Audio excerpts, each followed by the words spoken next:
Hello my dear students, आपको physics के बहुत सारे बेसिक कंसेप्ट्स तो याद ही होंगे, जिनमें फोर्स एक बहुत ही बुनियादी कंसेप्ट है, बेसिक कंसेप्ट है। फोर्स का डेफिनेशन आपको याद ही होगा, फोर्स के इफेक्ट्स भी आपको गालिबन याद ही होंगे कि किस तरह से फोर्स किसी भी मूविंग ऑब्जेक्ट को रोक सकता है, मोशन में ला सकता है, उसका डायरेक्शन चेंज कर सकता है वगैरह वगैरह।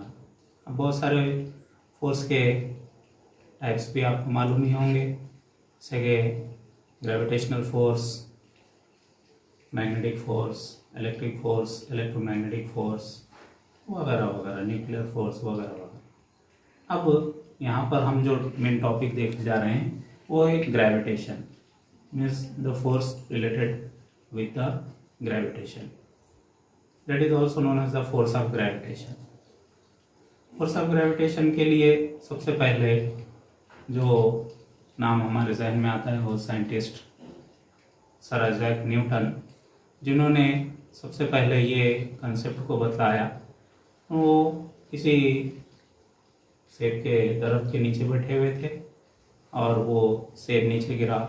ये स्टोरी तो आपको मालूम ही होगी कि वो ये सोचने लगे कि ये सेब नीचे ही क्यों गिरा, इधर उधर क्यों नहीं गया, या वहीं पर क्यों नहीं रुक गया, या फिर दूसरी जानिब क्यों नहीं गया, वो vertically downward towards the earth ही क्यों हुआ है। तो यहाँ पर ये नतीजा न्यूटन ने निकाला कि अर्थ जो है, ज़मीन जो है, उस एप्पल को अपनी जानिब अट्रैक्ट कर रही है। अपनी जानिब जब कोई भी चीज़ अट्रैक्ट करती है तो मतलब ये है कि ये दो ऑब्जेक्ट्स हो गए, एक तो अर्थ एक ऑब्जेक्ट और दूसरा एप्पल एक दूसरा object.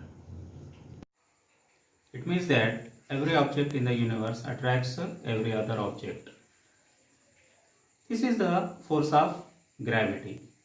It means that the force of gravity is the force of attraction between all the objects in the universe, as Newton described it.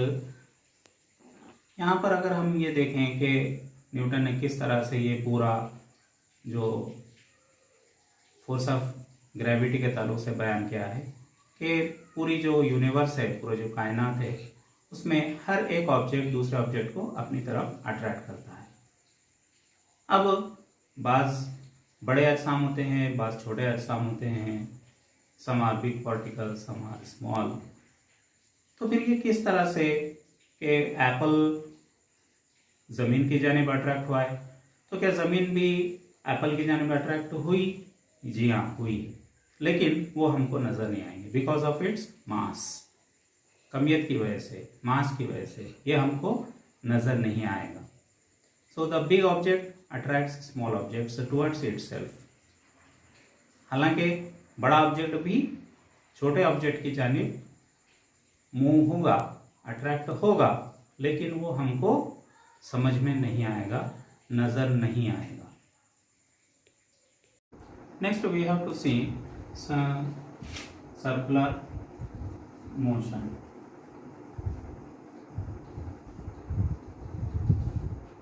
Circular motion is one of the type of motion in which a particle rotates along the circumference of a circle. If a particle rotates along the circumference of the circle, then that motion is said to be circular motion. Suppose this is a circle and a particle is at this position A, and if it rotates in the anti-clockwise direction, then if it rotates along this circumference, then the motion is said to be circular motion. अब circular motion को समझने के लिए एक आम example अगर बहुत सारे हम देख सकते हैं हमारे रोज़मर्रा की ज़िंदगी में, जैसे कि हमारे घरों में घूमने वाले फ़ैन हैं, जितने भी प्लैनेट्स हैं जो सूरज के तरफ घूमते हैं, ये साइकिल का पहिया है, घूम रहा है और सर्कुलर मोशन है। चांद ज़मीन की तरफ घूम रहा है, सर्कुलर मोशन है। जो भी पार्टिकल किसी भी सर्कल के सर्कमफरेंस पर घूमता है, दैट इज सर्कुलर मोशन। एक सिंपल एग्जांपल हम ये भी देखते हैं कि जैसे कि अब यहाँ पर आप इस वीडियो में देख सकते हैं कि एक रस्सी को एक पत्थर बांधा गया और उसको घुमाया जाए, तो घुमाने पर वो जो जहाँ पर आपने उसको रस्सी को पकड़े हैं वो उसका सेंटर बन जाएगा, और जहाँ पर आप उसको पत्थर को बांधे हैं वो इस तरह से घूम रहा है, तो ये सर्कुलर मोशन होगा।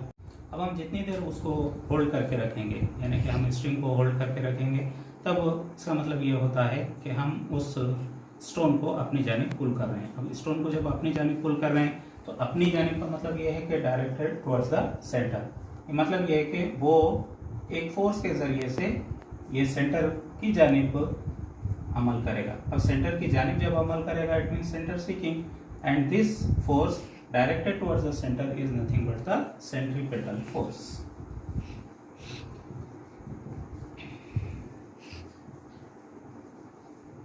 So centripetal force is a force which acts on any object moving along a circle, and it is directed towards the center of the circle. This force is nothing but the centripetal force. Our next heading is Kepler's laws. Kepler's laws of planetary motion, जितने भी planets हैं जो सूरज के तरफ में, सन के तरफ में रिवॉल्व कर रहे हैं, उनके लिए केपलर ने कुछ लॉज यहाँ पर पेश किए हैं।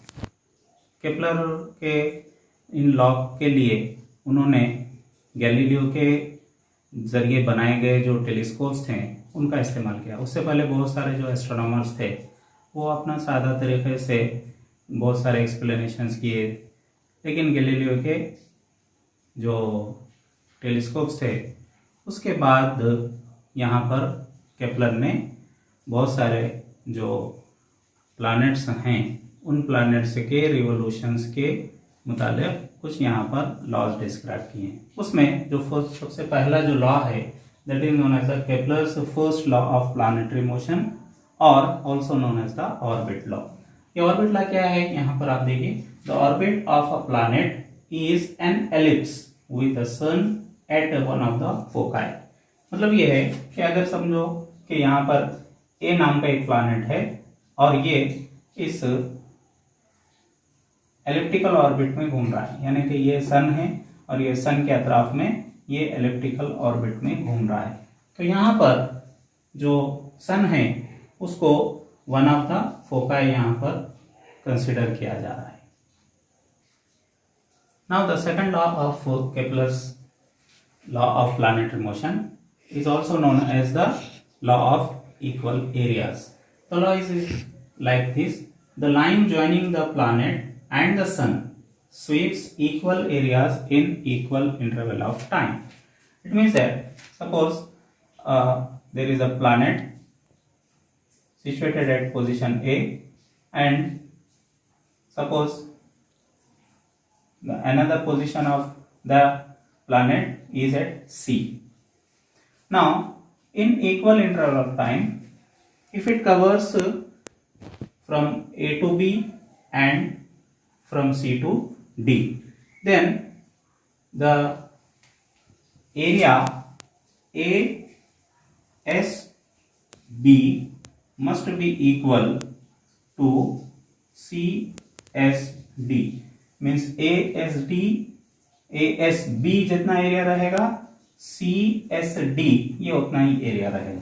मतलब ये है कि इक्वल इंटरवल ऑफ टाइम में इक्वल एरिया को वो कवर करता है, स्वीप करता है। This is the second law of Kepler. Now the third law of Kepler's planetary motion, third law और also known as the law of time period of Kepler's law of planetary motion. The law states that the square of the planet's period of revolution around the sun is directly proportional to the cube of the mean distance of a planet from the sun. It means that this period of revolution around the sun, it means T, and square of the period means T square, is directly proportional, means this is a sign of proportionality, to the cube of the mean distance of a planet from the sun. Suppose r is the mean distance of a planet from the sun, then r cube. It means that the square of the time period is directly proportional to the cube of the mean distance of the planet from the sun. Therefore, this t square divided by r cube must be constant. The ratio of the square of the time period to the cube of the average distance or mean distance of planet from the sun is always constant. So these are the three laws of Kepler's planetary motion.